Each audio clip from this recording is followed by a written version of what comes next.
I spent $300,000 to watch my marriage die in paradise.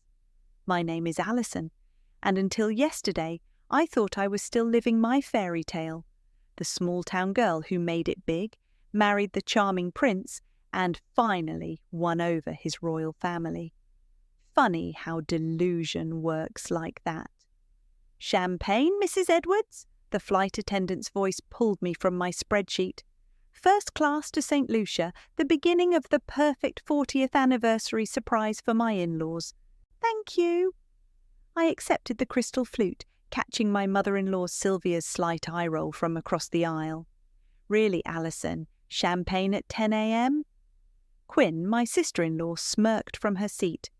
Though I suppose someone who works in finance would want to get their money's worth. I sipped slowly, letting the bubbles numb my tongue. 8 years of these little paper cuts, delivered with perfect manicured hands and practiced smiles. But this trip would change everything. I'd finally prove I belonged. "The resort looks divine," Sylvia commented, flipping through the amenities booklet. "Though I'm surprised you managed to book the ocean suite. Isn't that a bit ambitious for your budget?" "I wanted it to be special," I said, watching King, my husband, pretend to be absorbed in his phone. He hadn't spoken more than 10 words to me since takeoff. "Special indeed," Quinn chimed in. "Guess that executive bonus was good this year." I forced a smile. "The company's doing well." The flight attendant returned with warm towels. I pressed mine against my face, hiding behind the soft cotton for just a moment. $300,000.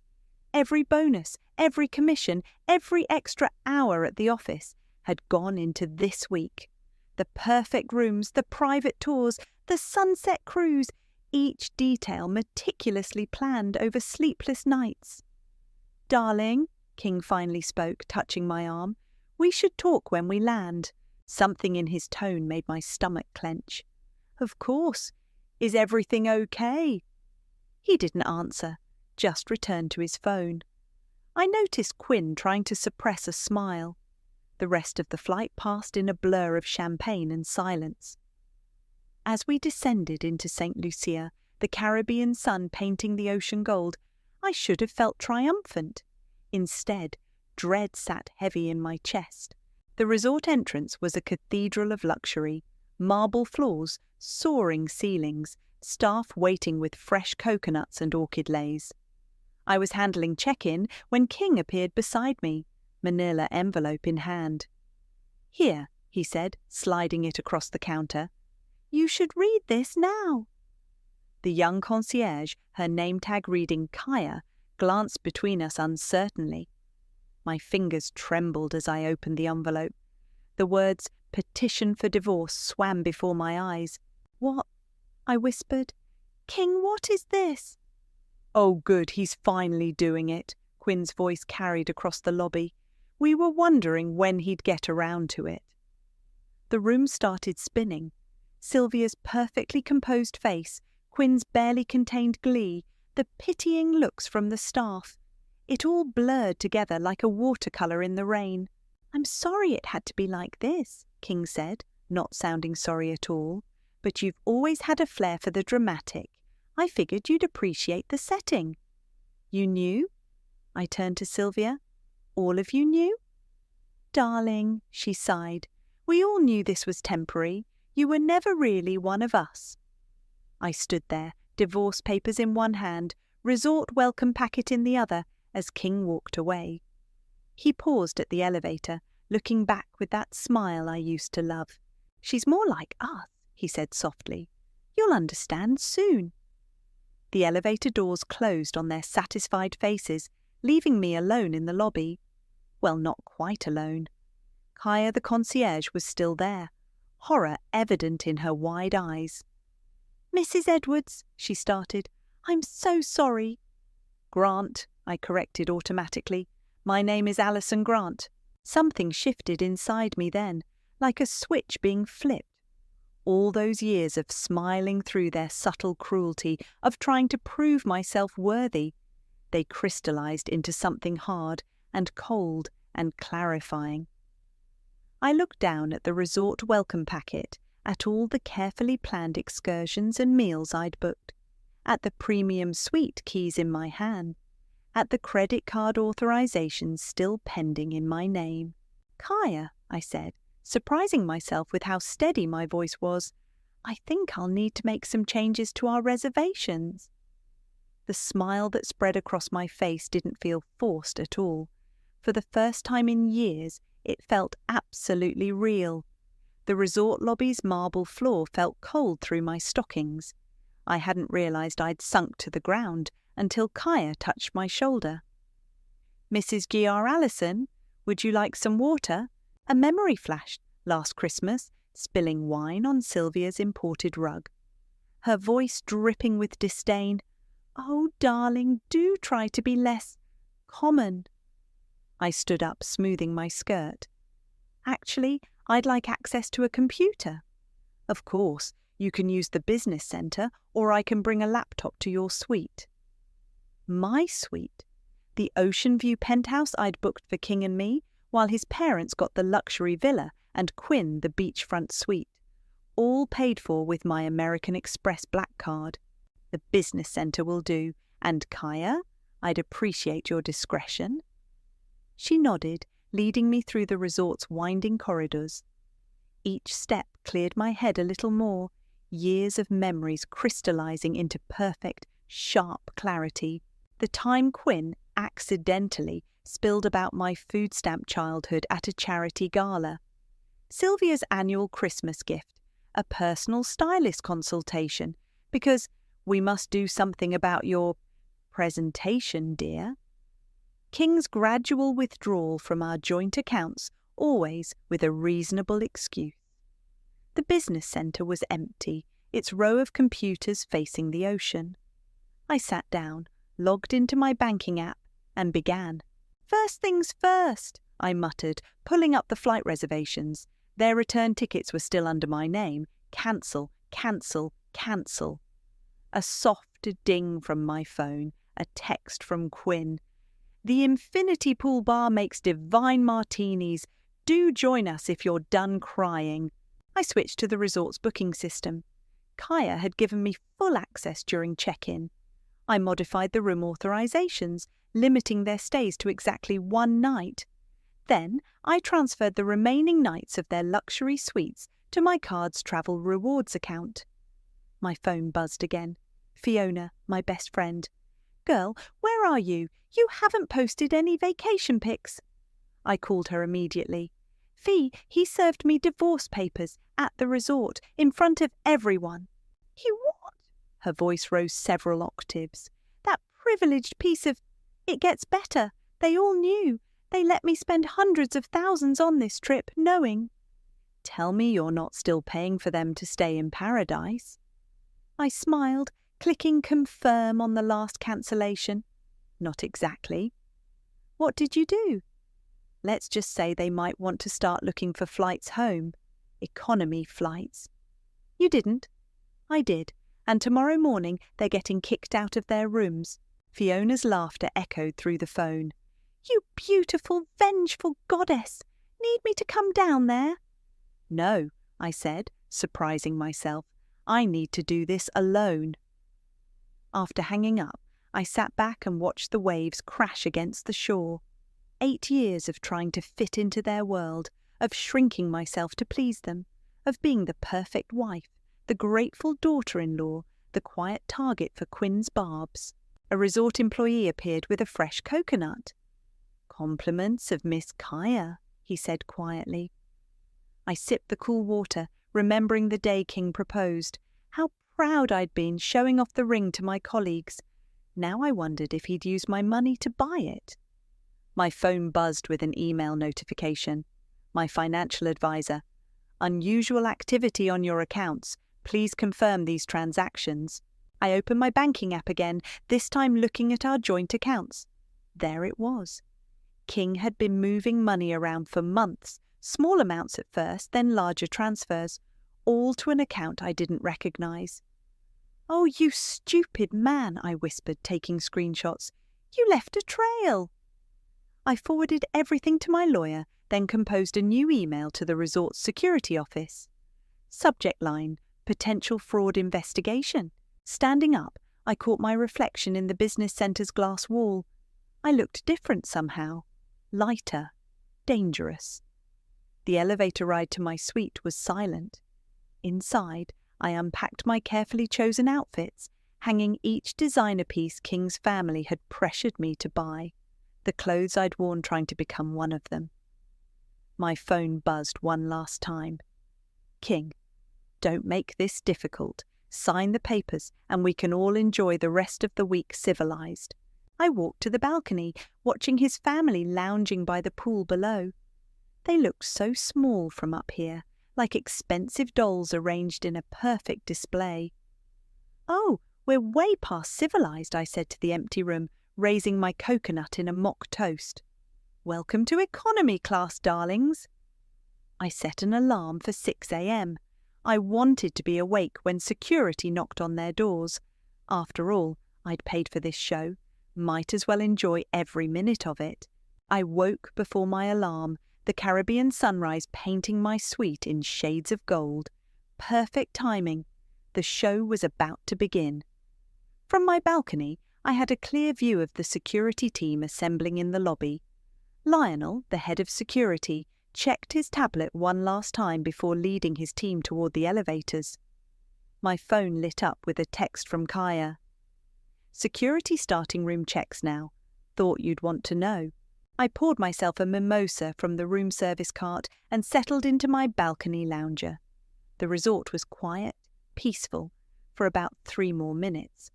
"This is absolutely unacceptable." Sylvia's voice shattered the morning calm. "Do you have any idea who we are?" I leaned forward, sipping my drink.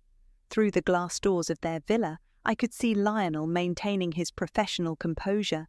"Ma'am, I understand your frustration, but your room authorization expires in 1 hour. We'll need you to either extend your stay with a valid credit card or vacate the premises." "Valid credit card?" Quinn's screech carried across the courtyard. "We're here on a family vacation. Alison handled all the arrangements." "Mrs. Grant's card is no longer authorized for these rooms," Lionel explained. "She's modified the reservations." A door slammed. King emerged from his suite, still in his monogrammed pajamas. "This is ridiculous. Get Alison down here now." My phone buzzed. King calling. I declined with a swipe, then watched him stare at his phone in disbelief. "Sir," Lionel continued, "you have 55 minutes to make alternative arrangements. After that, we'll be forced to remove your belongings." "Remove our—" Sylvia clutched her pearls. "This is outrageous. We're calling our lawyer." "Please do," Lionel replied smoothly, "though you might want to pack first." I finished my mimosa as they scrambled between rooms, their voices rising in panic. Quinn tried her credit cards, all declined. King's cards, same result. Sylvia's Platinum Amex, rejected. "This is that little gold digger's doing," Quinn's voice cracked. "She's trying to humiliate us." "Trying?" I murmured to myself. "Succeeding, darling." My phone lit up again. Sylvia, this time. I let it ring, imagining her face getting redder with each unanswered call. A commotion drew my attention to the pool area. King was arguing with the bartender, who kept shaking his head. "What do you mean my room charge privileges are revoked? I ordered that bourbon last night." "I'm sorry, sir.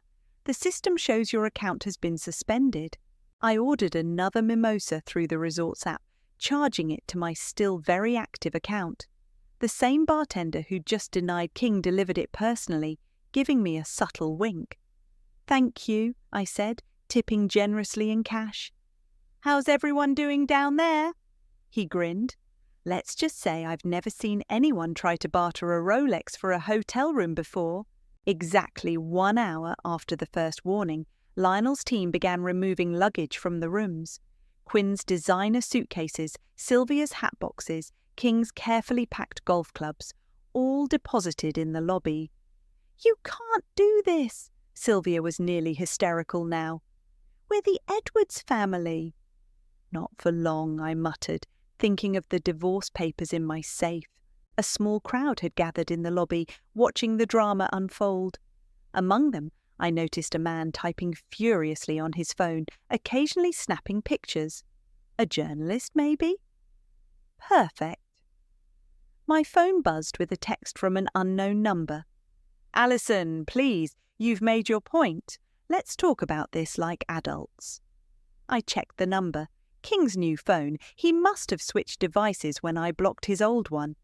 "Like adults?" I texted back. "You mean like serving divorce papers in public? Or planning this ambush while I paid for everyone's luxury vacation?" 3 dots appeared, then disappeared. Then, "You're being childish." I smiled, typing, "No, darling, I'm being economical. First class was wasted on you anyway." Below, Lionel was escorting my former family toward the resort entrance. Quinn was crying, mascara running down her face. Sylvia had moved from outrage to bargaining, offering her jewellery as collateral. King just looked shell-shocked, like he couldn't quite believe his perfect plan had backfired. Another text from Kaya. "Security found something interesting in Mr. Edwards's room, some papers you might want to see." "Bring them up," I replied. I ordered breakfast, the full spread charged to my room, and settled in for a long, leisurely morning. After all, I had 7 more days in paradise, a penthouse suite all to myself, and what promised to be some very interesting reading material. From somewhere in the resort, I heard Quinn's final screech, "How are we supposed to get home?" I raised my glass to the empty air. "Economy class is that way, sweetie. Better hurry. I hear coach fills up fast." The infinity pool sparkled like diamonds in the afternoon sun. I adjusted my new bikini, a little revenge purchase from the resort boutique, and settled onto a lounger with my laptop. Well, well, look who decided to show her face. Quinn stood over me, blocking my sun. Her designer cover-up was wrinkled, probably from sleeping in the airport lounge. "Quinn," I said pleasantly, "no luck with the flights?" "You vindictive bitch." She dropped into the chair next to me. "Do you have any idea what you've done?" I took a deliberate sip of my mojito. Cancelled some unauthorized charges, protected my assets. Please, enlighten me. We're stranded here. Mother had a panic attack at the airport. They wanted $12,000 for last-minute first-class tickets. I checked my email. The business-class tickets I originally booked were only $6,000 each. But you're right, last-minute fares are crazy. A man at the nearby bar perked up, angling his phone in our direction. The same one from the lobby drama earlier. Quinn leaned closer, her voice dropping to a hiss. "King told us everything. How you trapped him with your new money, how you never fit in despite all his family's efforts." I laughed, actually laughed. "Is that what he said? Interesting. Did he mention the money he's been siphoning from my accounts?" Her face flickered. "What? Oh, you didn't know? Your perfect brother has been stealing from me for months. Want to see the bank statements?" "You're lying." I opened my laptop, turning it toward her. "Numbers don't lie, Quinn, but families do, don't they?" She stared at the screen, at the trail of transfers leading to an unknown account. Her perfectly maintained facade cracked slightly. "That's not... he wouldn't..." "Mrs. Grant?" Kaya appeared poolside, holding a folder. "Those documents you requested from security." "Perfect timing!" I took the folder, pulling out a stack of papers. "Look, Quinn, loan application's in my name, but that's not my signature, is it?" Quinn's face went pale. "I need a drink." "Oh, sorry, your room charges are suspended. Cash only." The man at the bar, definitely a journalist, was now openly recording on his phone. "You know what the funny thing is?" I continued, enjoying myself now. "I actually thought this trip would finally make me part of the family. $300,000 to buy your approval." 300? Quinn choked. That's impossible. First-class flights, luxury suites, private tours, that sunset cruise you were so excited about. I ticked off my fingers. It adds up, but don't worry, I'm getting my money's worth. By humiliating us. No, by finally seeing you clearly. I closed my laptop.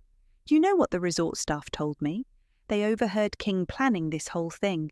The divorce, the public humiliation. It was all scheduled, like a show.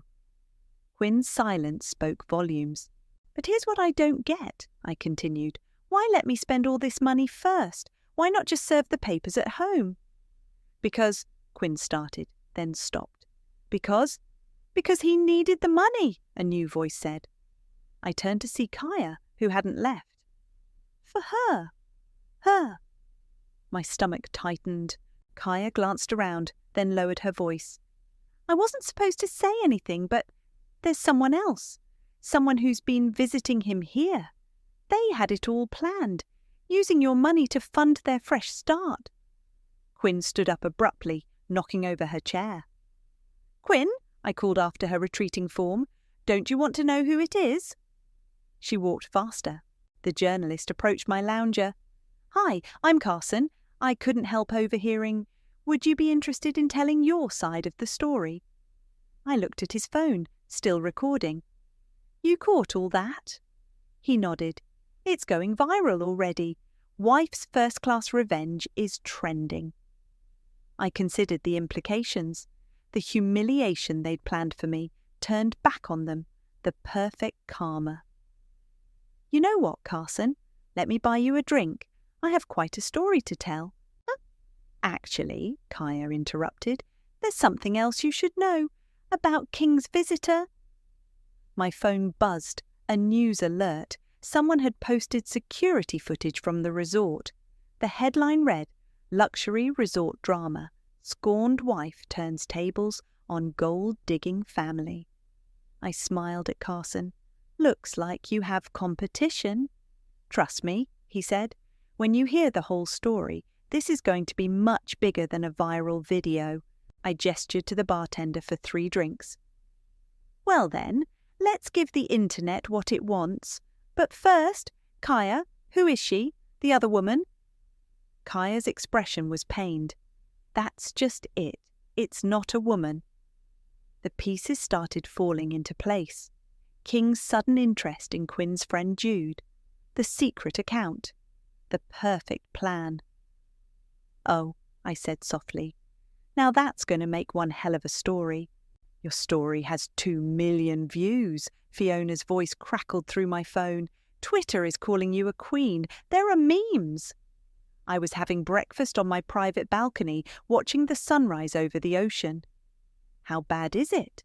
Bad? It's glorious. Sheik, first-class karma is trending. Someone made a TikTok reenactment of the lobby scene. A knock at my door interrupted her gleeful report. Hold on, Fee. I opened the door to find Jude standing there, looking expensive and uncomfortable in resort wear that matched King's usual style. We need to talk, he said. Fee, I'll call you back. The other woman just showed up. I paused. Well, the other man? Holy shit! Record everything! I hung up and gestured Jude inside. He walked to the balcony, taking in the ocean view I'd originally planned to share with King. Nice suite, he said finally. It should be. I paid for it. I sat down at my breakfast table. Coffee? How long have you known? About you and King. I poured myself another cup. Kaya told me yesterday, though I suppose I should have guessed. All those business trips with Quinn's charming best friend. He had the grace to look ashamed. It wasn't supposed to happen like this. No. I set my cup down carefully. How was it supposed to happen? We were going to tell you privately. But then you planned this trip and King thought... Thought what? That humiliating me in paradise would be more fun? He said you trapped him with money, that you were controlling, that you'd destroy him if he left. I laughed. Is that what he told you while spending my money on your secret rendezvous? Jude shifted uncomfortably. The transfers were illegal, I finished. Forged signatures, unauthorized loans. Did you know about those? His silence was answer enough. Here's what I don't understand, I continued. Why let me spend hundreds of thousands on this trip? Why not just leave? Because, he swallowed, because we needed the capital for our new venture. The pieces clicked. The mystery account. You're starting a business. A luxury travel company. King said you'd never notice the money missing, that you were too busy trying to impress his family. My phone buzzed. Another news alert. The story had hit mainstream media. Well, I smiled, I'm certainly making an impression now. Alison, please, Jude stepped forward. We can fix this. Keep it quiet. Like how you kept your affair quiet, or how Quinn kept quiet while watching me plan this whole trip. Quinn didn't, he stopped. Didn't what? She didn't know about me and King. No one did except Sylvia. The coffee cup froze halfway to my mouth. His mother knew. She caught us last Christmas at the family estate. She said... He looked away. She said you were never really family anyway. I set the cup down before I could throw it. Get out. Alison. No. I stood up. You and King stole from me. You conspired to humiliate me, and now you want mercy. The publicity could ruin us. Should have thought of that before using my money to fund your happily ever after. A commotion outside caught our attention. On the beach below, King was arguing with the resort security, trying to get back onto the property. Your boyfriend's making a scene, I noted. Jude rushed to the balcony. He's drunk. He's been drinking since the story broke. Not my problem anymore. I picked up my phone. Though I should warn you, my lawyer's very interested in those forged documents. You wouldn't? I already did. The police have been notified. I showed him my screen. Emails from my legal team. Fraud charges are serious, Jude. Hope that travel company was worth it. He left without another word, hurrying down to the beach where King was now shouting my name. My phone rang. Fiona again. Girl, you won't believe what just hit the internet. Someone leaked security footage of King and some guy kissing at the resort last Christmas. I watched Jude reach King, trying to pull him away from the growing crowd of onlookers. Actually, I said, I believe it completely. Want to hear something interesting about Sylvia? Below, security was escorting both men off the property. Guests were filming on their phones. Carson, my journalist friend, was taking notes. You know what, Fee? I smiled, raising my coffee cup in a toast to the chaos. I think I finally found the perfect way to thank them for all those etiquette lessons. Nothing says proper breeding quite like a public scandal. Mrs. Grant? Lionel knocked on my door. There's a situation in the lobby. Mrs. Edwards Sr. is demanding to see you. I checked my reflection in the mirror, adjusting my designer sundress. Another charge on my still active room account. Is she alone? Yes. And... He hesitated. She's crying. Now this I had to see. The lobby was quieter than yesterday's chaos, but heads turned as I walked through. A few guests even raised their phones, probably hoping for another viral moment. Sylvia sat on a plush sofa, her perfect posture finally broken. Her makeup was smeared, her designer outfit wrinkled. She looked human. Alison, she said, standing, please. I sat across from her, crossing my legs carefully. Shouldn't you be at the airport? I saw the news, her voice cracked. The videos, the story about King and Jude, I supplied helpfully. Your son's lover, the one you caught last Christmas. She flinched. I should have told you. Yes, I agreed. You should have. Instead, you watched me spend hundreds of thousands on this trip, knowing it was a setup. I thought... She twisted her handkerchief. I thought if you gave him enough, he might stay. With you. The proper choice. I laughed, drawing more attention from nearby guests. The proper choice? You mean the choice that wouldn't scandalize your country club friends? You don't understand. Our family name. Stop. I leaned forward. Let me tell you what I understand. I understand that for 8 years you treated me like something stuck to your shoe. Every holiday, every family event, every charity gala, you made sure I knew I wasn't good enough. That's not. Remember last Thanksgiving? I continued, when you announced to everyone that at least my humble background meant I knew how to properly tip the staff? Or the time you gave me a book on proper table etiquette for Christmas? Sylvia's face crumpled. I was trying to help. No, you were trying to fix me, to mould me into someone worthy of your precious family name, all while knowing your son was stealing from me to fund his secret life with another man.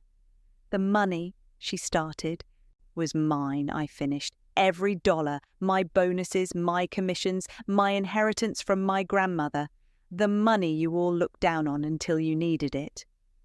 A small crowd had gathered, trying to look like they weren't listening. Carson was there too, phone ready. What do you want? Sylvia whispered. Name your price to keep this quiet. I stood up, smoothing my dress. You still don't get it. I don't want your money. I don't want anything from you anymore. Please, she grabbed my arm. The press is calling. Our friends are calling. Quinn's had to delete all her social media. Funny how karma works, isn't it? I gently removed her hand. All those years of teaching me about proper behaviour, about family loyalty, about keeping up appearances. Now look who's causing a scene in public. I'll lose everything, she said. My charity board positions, my social standing, like I lost my marriage, my dignity, the money I earned. I shook my head. You raised vipers, Sylvia. Now they have nothing to eat but each other. Her sob echoed through the lobby. Perfect timing, just as a new group of guests walked in. Oh, and Sylvia, I turned back. Those forged loan documents the police are investigating. They have your son's fingerprints all over them. Might want to hire a good lawyer instead of worrying about the country club gossip. I walked away, head high, feeling the weight of eyes following me. At the elevator, Kaya was waiting with a tablet. The local police want to take your statement, she said, and there's a call from Good Morning America. Book the interview, I decided, but first I need a drink. My phone buzzed. Quinn, they're saying King embezzled millions. Tell me you didn't know. I typed back, like you didn't know about Jude. We all keep secrets, Quinn. Some are just more expensive than others. The elevator opened to my floor.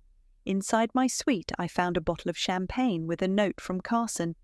Story goes live tomorrow. Thought you might need this.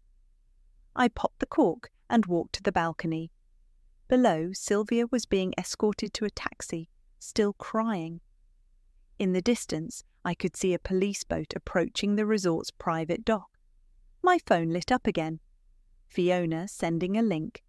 Rich Family's Paradise Nightmare, the full story behind first-class karma.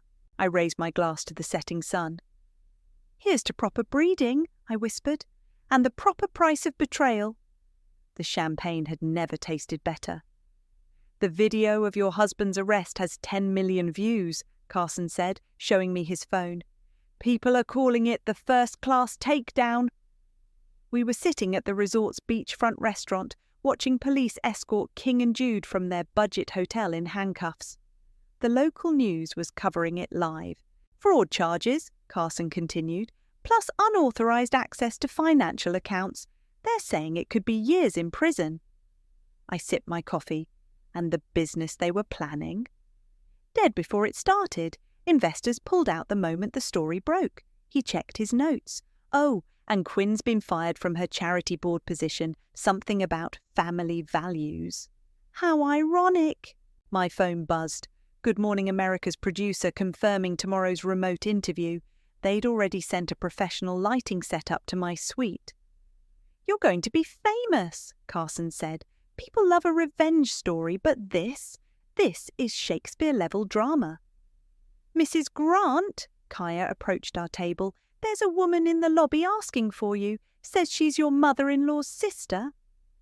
I hadn't even known Sylvia had a sister. The woman waiting in the lobby was Sylvia's opposite. Warm smile, simple clothes, genuine presence.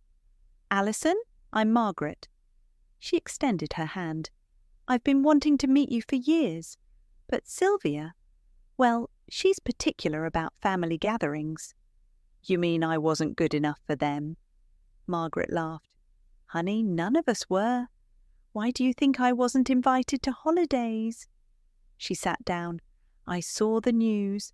About King, about the money. Sylvia called me crying. Looking for sympathy? Looking for a loan, actually. Their accounts are frozen pending the investigation. She shook her head. 8 years you put up with them. I lasted 3 family dinners before telling Sylvia exactly where she could put her etiquette books. Despite everything, I smiled. Would have loved to see that. Listen, Margaret leaned forward. I know you don't need advice from another Edwards, but don't let this make you bitter. What you did, pure poetry, but don't let it define you. My phone buzzed again, a text from Quinn. They're taking Daddy's boat. Mum's having a breakdown. Please help. I showed Margaret the message. Ah, she said, the mighty have fallen. Question is, are you going to catch them? Why should I? You shouldn't. But mercy, when you have all the power, says more about you than them. I thought about it. What would you do? Me? She grinned. I'd let them sweat a bit longer. Then maybe, if they showed real remorse, I'd consider calling off a few dogs, but only after they'd learned their lesson. Carson appeared with more news. Twitter's exploding. Someone leaked audio of King and Jude planning the whole thing. They're calling you a feminist icon. Margaret stood up. Sounds like you've got work to do, but remember, the best revenge isn't just about destroying your enemies, it's about building yourself up stronger. After she left, I checked my messages, interview requests, book deals, even a movie option. The story had struck a nerve. Mrs. Grant, Lionel approached. The police would like to know if you want to press additional charges. They found more evidence of financial misconduct. I thought about Margaret's words, about power and mercy. Tell them, I paused, tell them I'll think about it. My phone lit up with a news alert. Socialite families fall from grace, a modern karma tale. You know what's funny, I told Carson. They always said I wasn't good enough for their world. Now their world isn't good enough for anyone. What's your next move? He asked. I watched the sunset paint the ocean gold, the same view I'd planned to share with King, now mine alone. First, I'm going to finish enjoying my very expensive vacation. Then, I smiled. I'm thinking of starting my own investment firm. Something about helping women protect their assets from fraudulent partners. Nice angle, Carson nodded, turning pain into purpose. Kaya brought over a letter from Fiona. Inside was a cheque and a note. For your next first-class trip, this time fly solo. I tucked the cheque away and ordered champagne. The resort staff, now practically my family, brought it with knowing smiles. To karma, Carson raised his glass. No, I corrected, to new beginnings. As if on cue, my phone buzzed with another text from Quinn. The press is outside our house, please. We're desperate. I left it on read. Some lessons need time to sink in. The champagne bubbles caught the last rays of sun, turning golden like the future ahead. First class indeed. Your final signature, Mrs. Grant. My lawyer slid the last divorce document across his desk. Once filed, it's officially over. Through his office window, I could see reporters still camped outside. The story hadn't died. It had evolved. Every new revelation added fuel. King's guilty plea, Jude's immunity deal, Quinn's leaked texts about helping hide the money. Before you sign, he said, there's been another offer from the Edwards family. I raised an eyebrow. Oh? Sylvia's willing to testify against King in exchange for your discretion regarding certain family matters. Too late for that. I signed with a flourish. The documentary starts filming next week. My phone buzzed. Margaret. Saw Sylvia at the country club. They revoked her membership. Karma's got good taste. The intercom crackled. Mrs. Grant, Good Morning America is calling about the book deal. I gathered my things, including the final divorce papers. Tell them I'll call back. I have a meeting. Outside, cameras flashed. I'd learned to ignore them, striding past in my Louboutins, bought with my own money, not stolen funds. Fiona waited in her car. Ready? For this? Been ready my whole life. We pulled up to a sleek office building. The sign read, Phoenix Financial, Women Protecting Women. Inside, dozens of women waited in the conference room. Each had a story. A King, a Sylvia, a betrayal wrapped in privilege and presumption. Ladies, I began, welcome to your financial freedom. My phone lit up. Quinn calling. Again, I declined it. Again. Mrs. Grant, my assistant appeared. There's a visitor. Says she's family. Margaret walked in, carrying a familiar etiquette book. Thought you might want to burn this. Sylvia's personal copy. The women in the room laughed. Actually, I said, let's keep it. Reminder of where we started. My presentation screen showed the viral photos. King in handcuffs, Sylvia crying in the resort lobby, Quinn being served court papers for conspiracy. See these people? I told the room. They thought money meant power, that wealth meant worth. They were wrong. Fiona pulled up the latest news. Edward's family estate seized in fraud investigation. Your story changed everything, one woman said. Made us realise we're not alone. My phone buzzed. Carson. Documentary crew found more footage. You won't believe what Sylvia admitted on camera. You know what the best revenge is? I asked the room. Not the viral videos, not the criminal charges. It's this, turning their weapons into our shields. Margaret smiled. Poetic. The intercom chimed. Mrs. Grant, King's lawyer is calling about a settlement. Tell him I don't need his money. I turned back to the women. I'm building my own empire. We all are. My phone lit up again. Kaya sending a resort photo. The Ocean View penthouse, now permanently reserved in my name. For your next victory celebration, she wrote. Ladies, I raised my water glass, welcome to first class. This time we're flying ourselves. The room erupted in applause. Outside, more reporters waited. But now they asked different questions, not about scandal and revenge, but about empowerment and change. My phone buzzed one last time. Sylvia, please, the police are taking everything. I typed back, remember when you said I wasn't good enough for your family? Turns out your family wasn't good enough for anyone. Then I blocked her number. In my office later, I found a package from the resort. Inside, the room key from that first night, mounted in a frame with a note from Lionel. The moment Karma checked in. I hung it beside my degrees and financial licenses. A reminder that sometimes rock bottom is just the foundation you need to build something better. Fiona poked her head in. Ready for the investor meeting?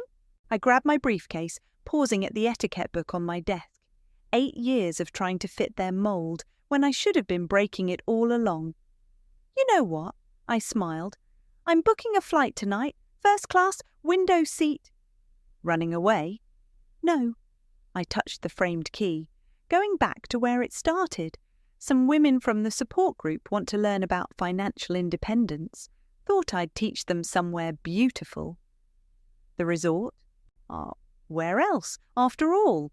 I picked up my phone, already pulling up the booking app. I hear the Karma there is excellent this time of year. I booked the flight, 1 seat, first class, no one beside me, just how I liked it now. The empire I was building might not have the Edwards name, but it had something better. Truth, strength, and women rising together. That's worth more than first class could ever buy.